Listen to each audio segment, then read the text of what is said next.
Welcome to wishful ಅಡುಗೆ ಮನೆ. ನೋಡಿ, ಇವತ್ತೇ ಅವರೆಕಾಳು ಸೀಸನ್ ನಡೀತಾ ಇದೆ. ಚಳಿಗಾಲದಲ್ಲಿ ಅವರೆಕಾಳು ತುಂಬ ಎಲ್ಲರಿಗೂ ಇಷ್ಟ ಆಗುತ್ತೆ. ಅದೂ ಬಿಸಿ ಬಿಸಿ ಹೌದು, ತುಂಬ ಚೆನ್ನಾಗಿರುತ್ತೆ. ಮತ್ತು ಇವತ್ತೇ ನಾವು ಅವರೆಕಾಳು ಅಂದರೆ ಆಬ್ವಿಯಸ್ಲಿ ಇದು ಬೆಂಗಳೂರು ಹಾಸನ್ ರೆಸಿಪಿ. ಸೊ ಇವತ್ತು ಈ ರೆಸಿಪಿ ಹಾಸನ್ ಸ್ಟೈಲಲ್ಲಿ ಮಾಡ್ತಾ ಇದ್ದೀವಿ, ಆಶಾ ಅವ್ರ ಸ್ಟೈಲಲ್ಲಿ. ಸೊ ಇವಾಗ ಇದು ಅವರೆಕಾಳನ್ನ ಯಾವ ಥರ ಮಾಡಿದರೆ ಚೆನ್ನಾಗಿರುತ್ತೆ ಅಂತ ನೋಡೋಣ ಬನ್ನಿ. ನೋಡಿ, ಮೊದಲಿಗೆ ಅವರೆಕಾಳನ್ನ ಹಾಕೊಂಡಿದೀವಿ. ನಾವು ಕುಕ್ಕರ್ ತಗೊಂಡಿದ್ದೀನಿ. ಕುಕ್ಕರ್ ಇಲ್ಲ ಅಂದ್ರೂ ನಡೆಯುತ್ತೆ, ಹಾಗೆ ಕೂಡ ಬೇಯಿಸ್ಕೊಬಹುದು. ಊರ್ ಕಡೆ ಹಾಗೆ ಬೇಯಿಸ್ಕೊಂತಾರೆ, ತುಂಬಾ ಚೆನ್ನಾಗಿರುತ್ತೆ. ನೋಡಿ, ಇದ್ರೊಳಗಡೆ ಕಟ್ ಮಾಡಿರೋ ಆಲೂಗಡ್ಡೆನ ಹಾಕೊಳ್ತಾ ಇದ್ದೀನಿ. ನಾನು ಚೆನ್ನಾಗಿ ತೊಳೆದು ಒರೆಸಿ ಸಿಪ್ಪೆ ಸಮೇತ ನಾನು ಇದನ್ನ ಹಾಕೊಳ್ತಾ ಇದ್ದೀನಿ. ಹಸಿ ಆಲೂಗಡ್ಡೆನೇ ಹಾಕೋಬೇಕಲ್ಲ ಆಶಾ? ಹೌದು, ಹಸಿ ಆಲೂಗಡ್ಡೆನೆ ಹಾಕೊಬೇಕು. ಇದಕ್ಕೇನೆ 3 ಹಸಿ ಮೆಣಸಿನ್ಕಾಯಿನ ಸೇರಿಸ್ಕೊಳ್ತಾ ಇದ್ದೀನಿ. ಸ್ವಲ್ಪ ಈರುಳ್ಳಿನ ಕೂಡ ಸೇರಿಸ್ಕೊಳ್ತಾ ಇದ್ದೀನಿ. ನೋಡಿ, ಸ್ವಲ್ಪ ಸೇರಿಸ್ಕೊಂಡಿದ್ದೀನಿ. ಒಂದು ಅರ್ಧ ಈರುಳ್ಳಿನ ಈ ಥರ ಉದ್ದಕ್ಕೆ ಕಟ್ ಮಾಡಿ ಸೇರಿಸ್ಕೊಂಡಿದ್ದೀನಿ. ನಾನು ಇದಕ್ಕೇನೆ 2 ಟೊಮೊಟೊನ ಇದೇ ಥರ ಇಟ್ಕೊಳ್ತಾ ಇದ್ದೀನಿ. ನಾವು ಹಿಂಗೇನೆ ಬೇಯಿಸ್ಕೊಂಡ್ರೆ ಟೇಸ್ಟ್ ಚೆನ್ನಾಗಿರುತ್ತೆ. ಸ್ವಲ್ಪ ಕೊತ್ತಂಬರಿ ಸೊಪ್ಪನ್ನ ಹಾಕೊಳ್ತಾ ಇದ್ದೀನಿ. ನೋಡಿ, ಇವಾಗ ಕಲ್ಲುಪ್ಪನ್ನ ಸೇರಿಸ್ಕೊಳ್ತಾ ಇದ್ದೀನಿ. ಕಲ್ಲುಪ್ಪು ಇಲ್ಲ ಅಂದ್ರೆ ಆಮೇಲೆ ನಾವು ಸಣ್ಣ ಉಪ್ಪು ಆಮೇಲೆ ಸೇರಿಸ್ಕೊಬಹುದು. ಬಟ್ ಕಲ್ಲುಪ್ಪು ಹಾಕೋದ್ರಿಂದ ಕಾಳಿಗೂ ರುಚಿ ಚೆನ್ನಾಗಿ ಬರುತ್ತೆ. ಇವಾಗ ಏನ್ ಮಾಡೋದು ಆಶಾ? ಇವಾಗ ನಾವು ಸ್ವಲ್ಪ ನೀರನ್ನ ಸೇರಿಸ್ಕೊಬೇಕು. ಹೌದಾ? ತಣ್ಣೀರಾ? ಹಾ, ತಣ್ಣೀರೇನೆ. ಅವರೆಕಾಳು ಬೇಯೋಷ್ಟು ನಾವು ನೀರನ್ನ ಸೇರಿಸ್ಕೊಬೇಕು. ನೋಡಿ, ನಾವು ಇಷ್ಟು ನೀರನ್ನ ಹಾಕೊಬೇಕು. ನೋಡಿ, ಕೈ ಹಾಕಿದ್ರೆ ಫುಲ್ ನೆಂದಿರ್ಬೇಕು. ಅವರೆಕಾಳು, ಈರುಳ್ಳಿ, ಟೊಮೊಟೊ, ಹಸಿಮೆಣಸಿನ್ಕಾಯಿ ಎಲ್ಲವುದು ನೆಂದಿರ್ಬೇಕು. ಆ ಥರ ನಾವು ಇದನ್ನ ರೆಡಿ ಮಾಡ್ಕೊಬೇಕು. ಇವಾಗ ಲಿಡ್ಡನ್ನ ಕ್ಲೋಸ್ ಮಾಡೋಣ. ನಾವು ಲಿಡ್ಡನ್ನ ಕ್ಲೋಸ್ ಮಾಡಿ 3 ವಿಸಲ್ ಕೂಗಿಸ್ಕೊಂಡ್ಬರ್ಬೇಕು ಪ್ರತಿಭಾ. ಹೌದಾ? ಮೀಡಿಯಂ ಫ್ಲೇಮ್, ಹೈ ಫ್ಲೇಮಲ್ಲಿ? ಹೈ ಫ್ಲೇಮಲ್ಲೇ 3 ವಿಸಲ್ ಕೂಗಬೇಕು. ಬೇಯಿಸ್ಕೊಳ್ಳೋದಾದ್ರೆ ಆಗ್ಲೇನೆ ಹಂಗೇನೆ ಬೇಯಿಸ್ಕೊಬಹುದು, ಲಿಡ್ಡನ್ನ ಕ್ಲೋಸ್ ಮಾಡ್ದೇನೆ. ನಾವು ಇದನ್ನ ಲಿಡ್ಡನ್ನ ಕ್ಲೋಸ್ ಮಾಡಿ ಬೇಗ ಆಗೋಕ್ಕೋಸ್ಕರ ಲಿಡ್ಡನ್ನ ಕ್ಲೋಸ್ ಮಾಡಿದೀವಿ. ಸರಿ, ಇದನ್ನ ಒಂದು 3 ವಿಸಲನ್ನ ತಕೊಂಡ್ ಬರೋ ತನಕ ನೆಕ್ಸ್ಟ್ ಏನ್ ಮಾಡೋದು ಅಂತ ನೋಡೋಣ ಬನ್ನಿ. ನಾನು ಒಂದು ಬಾಣಲಿನ ತಗೊಂಡಿದ್ದೀನಿ. ಸ್ವಲ್ಪ ಎಣ್ಣೆನ ಸೇರಿಸ್ಕೊಬೇಕು. ನಾವಿಲ್ಲಿ ಸ್ವಲ್ಪ ಎಣ್ಣೆನ ಸೇರಿಸ್ಕೊಂಡು ಫ್ರೈ ಮಾಡ್ಕೊಬೇಕು. ನೋಡಿ, ಎಣ್ಣೆ ಸ್ವಲ್ಪ ಬಿಸಿ ಆದಮೇಲೆ 1 ಈರುಳ್ಳಿನ ಈ ಥರ ಉದ್ದುದ್ದಕ್ಕೆ ಕಟ್ ಮಾಡಿ ಸೇರಿಸ್ಕೊಳ್ತಾ ಇದ್ದೀನಿ. ಹಾಗೆಯೇ ಬೆಳ್ಳುಳ್ಳಿನ ಕೂಡ ಹಾಕ್ಕೊಳ್ತಾ ಇದ್ದೀನಿ. ನೋಡಿ, ಎರಡನ್ನೂ ಚೆನ್ನಾಗಿ ಫ್ರೈ ಮಾಡ್ಕೊಬೇಕು. ನಾವು ಯಾವುದೇ ಕಾಳುಳ್ಳಿ ಮಾಡುವಾಗಲಿ ಸಾಂಬಾರು ಮಾಡುವಾಗಲಿ ಫ್ರೈ ಮಾಡಿಕೊಂಡ್ರೆ ತುಂಬಾ ಚೆನ್ನಾಗಿ ಬರುತ್ತೆ. ಇದು ಸ್ವಲ್ಪ ಕೆಂಪಾಗೋ ತನಕ ಫ್ರೈ ಮಾಡ್ಕೊಬೇಕು. ನೋಡಿ, ಈರುಳ್ಳಿ ಈ ಥರ ಫ್ರೈ ಆಗಿದೆಯಲ್ವಾ? ಇವಾಗ ಇದನ್ನು ಸ್ಟವ್ ಆಫ್ ಮಾಡಿ ಪಕ್ಕಕ್ಕೆ ಎತ್ತಿಟ್ಕೊಂಡು ನೆಕ್ಸ್ಟ್ ಏನು ಮಾಡೋದು ಅಂತ ನೋಡೋಣ ಬನ್ನಿ.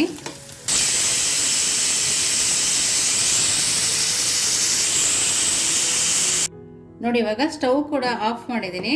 ವಿಸಲ್ ಕೂಡ ಆಗಿ ತಣ್ಣಗಾಗಿದೆ. ನೋಡಿ, ಇವಾಗ ಲಿಡ್ಡನ್ನು ಓಪನ್ ಮಾಡ್ತಾ ಇದ್ದೀನಿ. ನೋಡಿ, ಟೊಮೊಟೊ, ಆಲೂಗಡ್ಡೆ ಎಲ್ಲ ನೀಟಾಗಿ ಬೆಂದಿದೆ. ನೋಡಿ, ಇವಾಗ ಟೊಮೊಟೊ ಬೆಂದಿತ್ತಲ್ಲ, ಅದನ್ನು ಒಂದು ಪ್ಲೇಟಿಗೆ ತಕ್ಕೊಳ್ಳೋಣ. ಅದರ ಜೊತೆಗೆ ಕೊತ್ತಂಬರಿ ಸೊಪ್ಪನ್ನು ಸ್ವಲ್ಪ ತಕ್ಕೊಳ್ಳೋಣ. ಹಸಿಮೆಣಸಿನ್ಕಾಯಿ, ನಾವಿಲ್ಲಿ ಸ್ವಲ್ಪ ಅವರೆಕಾಳನ್ನು ಕೂಡ ತಗೊಂಡು ರುಬ್ಕೊಬೇಕು. ಅವಾಗ ಸಾಂಬಾರು ತುಂಬ ಚೆನ್ನಾಗಿ ಬರುತ್ತೆ, ತಿಕ್ಕಾಗಿರುತ್ತೆ.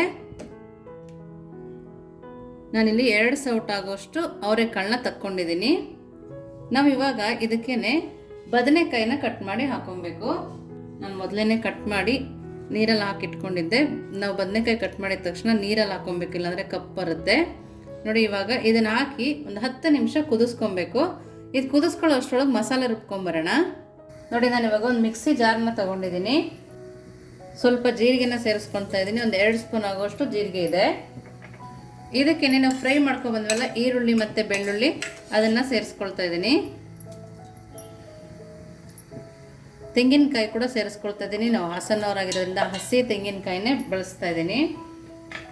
ನಾವು ಕೊತ್ತಂಬರಿ ಸೊಪ್ಪನ್ನ ಬೇಯಿಸೋಕ್ಕೂ ಹಾಕಿದ್ವಿ. ಸ್ವಲ್ಪ ನಾನು ಇವಾಗ ಕೂಡ ಹಾಕ್ಕೊಳ್ತಾ ಇದ್ದೀನಿ. ನಾನು ಇವಾಗ ಮನೆಯಲ್ಲೇ ಮಾಡಿರೋ ಸಾಂಬಾರ್ ಪೌಡರ್ನ ಸೇರಿಸ್ಕೊಳ್ತಾ ಇದ್ದೀನಿ. ನಾವು ಸ್ವಲ್ಪ ಹಸಿಮೆಣಸಿನ್ಕಾಯಿ ಕೂಡ ಹಾಕಿದ್ದೀವಿ. ಖಾರ ನೋಡಿ ಹಾಕ್ಕೊಳ್ಳಿ. ನಾನಿಲ್ಲಿ 2 ಸ್ಪೂನ್ ಆಗೋಷ್ಟು ಹಾಕ್ಕೊಂಡಿದ್ದೀನಿ. ನಾವಿವಾಗ ತೆಗೆದಿಟ್ಕೊಂಡಿದ್ವಲ್ಲ ತಣ್ಣಗಾಕೆ ಟೊಮೊಟೊ ಮತ್ತು ಹಸಿಮೆಣಸಿನ್ಕಾಯಿ, ಅದೆಲ್ಲದನ್ನು ಕೂಡ ಸೇರಿಸ್ಕೊಳ್ತಾ ಇದ್ದೀನಿ. ನಾವು ಇದೆಲ್ಲದನ್ನು ಸೇರಿಸ್ಕೊಂಡು ಸಣ್ಣದಾಗಿ ರುಬ್ಕೊಂಬರ್ತೀನಿ. ನೋಡಿ, ನಾನು ಈ ಥರ ರುಬ್ಕೊಂಬಂದಿದ್ದೀನಿ. ಮಸಾಲ ಘಮ ಅಂತೂ ತುಂಬ ಚೆನ್ನಾಗಿ ಬರ್ತಾ ಇದೆ. ಅವರೆಕಾಳು ಘಮನೂ ಅಷ್ಟೇ ಚೆನ್ನಾಗಿ ಬರ್ತಾ ಇದೆ. ನೆಕ್ಸ್ಟ್ ಏನು ಮಾಡೋದು ನೋಡೋಣ ಬನ್ನಿ. ನಾನು ಒಂದು ಪಾತ್ರೆನ ತೊಗೊಂಡಿದ್ದೀನಿ. ಅದಕ್ಕೇ 2 ರಿಂದ 3 ಸ್ಪೂನ್ ಆಗೋಷ್ಟು ಎಣ್ಣೆನ ಹಾಕ್ಕೊಳ್ತಾ ಇದ್ದೀನಿ. ನೋಡಿ ಎಣ್ಣೆ ಚೆನ್ನಾಗಿ ಕಾಯಬೇಕು. ನೋಡಿ ಎಣ್ಣೆ ಕಾಯ್ದ್ಮೇಲೆ 1 ಸ್ಪೂನ್ ಆಗುವಷ್ಟು ಸಾಸಿವೆನ ಸೇರಿಸ್ಕೊಳ್ತಾ ಇದ್ದೀನಿ. ನೋಡಿ ಈ ಥರ ಸಾಸಿವೆ ಸಿಡಿಯೋಕ್ಕೆ ಸ್ಟಾರ್ಟ್ ಆದಮೇಲೆ ಇಂಗನ್ನು ಕೂಡ ಸೇರಿಸ್ಕೊಳ್ತಾ ಇದ್ದೀನಿ. ಕರ್ಬೇವಿನ ಸೊಪ್ಪನ್ನು ಹಾಕ್ಕೊಳ್ತಾ ಇದ್ದೀನಿ. ಕರ್ಬೇವಿನ ಸೊಪ್ಪು ಸ್ವಲ್ಪ ಜಾಸ್ತಿನೇ ಹಾಕೊಳ್ಳಿ, ತುಂಬಾ ಒಳ್ಳೆಯದು, ಹೆಲ್ತ್ಗೂ ಒಳ್ಳೆಯದು, ಟೇಸ್ಟು ತುಂಬ ಚೆನ್ನಾಗಿ ಬರುತ್ತೆ. ನಾನು ಇವಾಗ ರುಬ್ಕೊಂಡ್ಬಂದಿರೋ ಮಸಾಲನ ಸೇರಿಸ್ಕೊಳ್ತಾ ಇದ್ದೀನಿ. ನೋಡಿ ಮಸಾಲ ಕಲರ್ ಎಲ್ಲ ಎಷ್ಟು ಕರೆಕ್ಟಾಗಿ ಬಂದಿದೆ ನೋಡಿ. ನಿಮ್ಮ ಮಸಾಲ ಈ ಹದದಲ್ಲೇ ಬರಬೇಕು.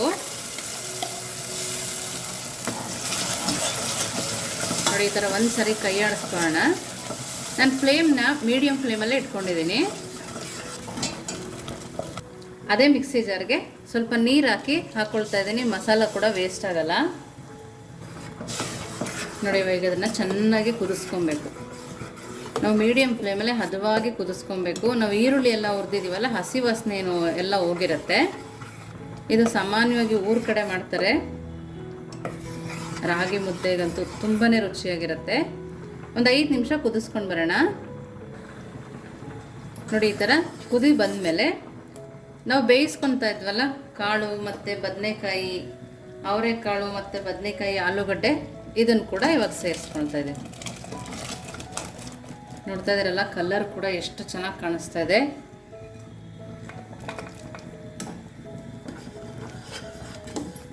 ನೋಡಿ ನಿಮಗೆ ನೀರು ಬೇಕು ಅನ್ಸಿದ್ರೆ ಒಂದು ಸ್ವಲ್ಪ ನೀರನ್ನು ಹಾಕೊಬೋದು. ನೋಡಿ ಈ ಟೈಮಲ್ಲಿ ನೀವು ರುಚಿ ನೋಡೋಂಗಿದ್ರೆ ನೋಡ್ಕೊಂಡು ಮತ್ತೆ ಉಪ್ಪನ್ನು ಕೂಡ ಸೇರಿಸ್ಕೊಬೋದು. ನಾನು ಆವಾಗಲೇ ಕಾಳು ಬೇಯಿಕಾಕಿದ್ನಲ್ಲ, ಅದೇ ಕರೆಕ್ಟಾಗಿದೆ, ಪರ್ಫೆಕ್ಟಾಗಿದೆ ಖಾರ ಕೂಡ. ಇವಾಗ ಇದನ್ನು 5 ರಿಂದ 10 ನಿಮಿಷ ಐ ಫ್ಲೇಮಲ್ಲಿಟ್ಟು ನಾವು ಕುದಿಸ್ಕೊಬೇಕು. ನೋಡಿ ನೀಟಾಗಿ ಕುದೀತಾ ಇದೆ. ನಿಮಗೆ ಇದರಲ್ಲಿ ಬದನೆಕಾಯಿ, ಆಲೂಗಡ್ಡೆ ಬಿಟ್ಟು ಬೇರೆ ಯಾವ ತರಕಾರಿ ಬೇಕಿದ್ರೂ ಹಾಕೊಬೋದು, ತುಂಬ ಚೆನ್ನಾಗಿ ಬರುತ್ತೆ. ಊರ ಕಡೆ ಸೌದೆ ಒಲೆಯಲ್ಲಿ ಚೆನ್ನಾಗಿ ಕುದಿಸ್ತಾರೆ, ಮಡಿಕೆನಲ್ಲಿ ಕೂಡ ಮಾಡ್ತಾರೆ ಕೆಲವೊಬ್ರು, ತುಂಬಾ ಚೆನ್ನಾಗಿರುತ್ತೆ ಅದು ಕೂಡ. ಅವರೆಕಾಳು ಟೈಮಲ್ಲಿ ಸೊಳ್ಗಡಿರೋ ಅವರೆಕಾಳನ್ನ ತಗೊಳ್ಳಿ, ಆವಾಗ ಟೇಸ್ಟ್ ತುಂಬ ಚೆನ್ನಾಗಿ ಬರುತ್ತೆ. ನೋಡಿ ಚೆನ್ನಾಗಿ ಕುದ್ದಿದೆ. ಇವಾಗ ಸ್ಟವನ್ನು ಆಫ್ ಮಾಡ್ಕೊಳ್ತೀನಿ. ಇದನ್ನು ಯಾವ ಜೊತೆ ತಿನ್ನೋದು, ಯಾವ ಥರ ತಿನ್ನೋದು ಅಂತ ನಾನು ತೋರಿಸ್ತೀನಿ. ತಟ್ಟೆನ ತಗೊಂಡಿದ್ದೀನಿ. ನೋಡಿ ಬಿಸಿ ಬಿಸಿ ಅನ್ನನ ನಾನು ಹಾಕ್ಕೊಳ್ತಾ ಇದ್ದೀನಿ. ಬಿಸಿ ಬಿಸಿ ಅನ್ನಕ್ಕೆ ನಾವು ಮಾಡಿರೋ ಕಾಳುಳಿ ಎಷ್ಟು ಅದ್ಭುತವಾಗಿರುತ್ತೆ ಅಂತ ತಿಂದವ್ರಿಗೆ ಗೊತ್ತಿರುತ್ತೆ ರುಚಿ.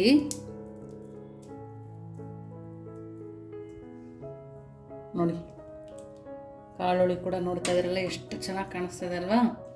ಇಲ್ಲಿ ಬೆಂಗಳೂರಲ್ಲಿ ಫಂಕ್ಷನ್ಗಳು ಕೂಡ ಮಾಡ್ತಾರೆ, ಬಳೆ ಶಾಸ್ತ್ರದಲ್ಲೆಲ್ಲ ತುಂಬಾ ರುಚಿಯಾಗಿ ಮಾಡ್ತಾರೆ. ಮುದ್ದೆ ಜೊತೆ ಕೊಡ್ತಾರೆ, ತುಂಬ ಟೇಸ್ಟಿಯಾಗಿರುತ್ತೆ. ಊರ ಕಡೆ ಅಂತೂ ತೋಟದ ಕಡೆ ತಿಂತಾರೆ, ತುಂಬ ರುಚಿಯಾಗಿರುತ್ತೆ. ನೋಡಿ ಇವಾಗ ಎಷ್ಟು ಚೆನ್ನಾಗಿ ಕಾಣಿಸ್ತಿದೆ ಅಲ್ಲ, ತುಂಬಾ ಟೇಸ್ಟಿಯಾಗಿ ರೆಡಿಯಾಗಿದೆ. ಇದರ ಜೊತೆಗೆ ನುಗ್ಗೆ ಸೊಪ್ಪಿನ ರೊಟ್ಟಿ ಕೂಡ ತುಂಬಾ ಟೇಸ್ಟಿಯಾಗಿರುತ್ತೆ. ನೋಡಿ ಎಷ್ಟು ಸಾಫ್ಟಾಗಿದೆ ನೋಡ್ತಾ ಇದ್ದೀರಲ್ಲ. ಇದ್ರ ಲಿಂಕ್ ಕೂಡ ಡಿಸ್ಕ್ರಿಪ್ಷನ್ ಬಾಕ್ಸಲ್ಲಿ ಬಿಟ್ಟಿರುತ್ತೆ, ನೋಡ್ಕೊಬೋದು. ಇದ್ರ ಜೊತೆ ಕೂಡ ತುಂಬಾ ರುಚಿಯಾಗಿರುತ್ತೆ. ನೋಡಿ ಎಷ್ಟು ಚೆನ್ನಾಗಿ ಹೊಂದ್ಕೊಳ್ತಿದೆ ನೋಡಿ. ಸಾಂಬಾರು ಕೂಡ ಹದವಾಗಿದೆ. ತುಂಬಾ ಚೆನ್ನಾಗಿದೆ, ತುಂಬ ಅಂದರೆ ತುಂಬಾ ಟೇಸ್ಟಿಯಾಗಿದೆ. ರೊಟ್ಟಿ ಜೊತೆ ಕೂಡ ತುಂಬ ಅದ್ಭುತವಾಗಿರುತ್ತೆ. ಇವನ್ ನೀವು ದೋಸೆ ಮಾಡಿದರೆ ದೋಸೆ ಜೊತೆ ಕೂಡ ತುಂಬ ಚೆನ್ನಾಗಿರುತ್ತೆ. ರೊಟ್ಟಿ ಜೊತೆ ಸೂಪರಾಗಿದೆ. ನೀವು ಒಂದ್ಸರಿ ಮಾಡಿ ನೋಡಿ, ಮಾಡಿ ಹೇಗೆ ಬಂತು ಅಂತ ಕಮೆಂಟ್ ಮೂಲಕ ತಿಳಿಸೋದನ್ನು ಮರಿಬೇಡಿ. ವಿಶ್ಫುಲ್ ಅಡುಗೆ ಮನೆಗೆ ಲೈಕ್ ಮಾಡಿ, ಶೇರ್ ಮಾಡಿ, ಸಬ್ಸ್ಕ್ರೈಬ್ ಮಾಡಿ. Thank you.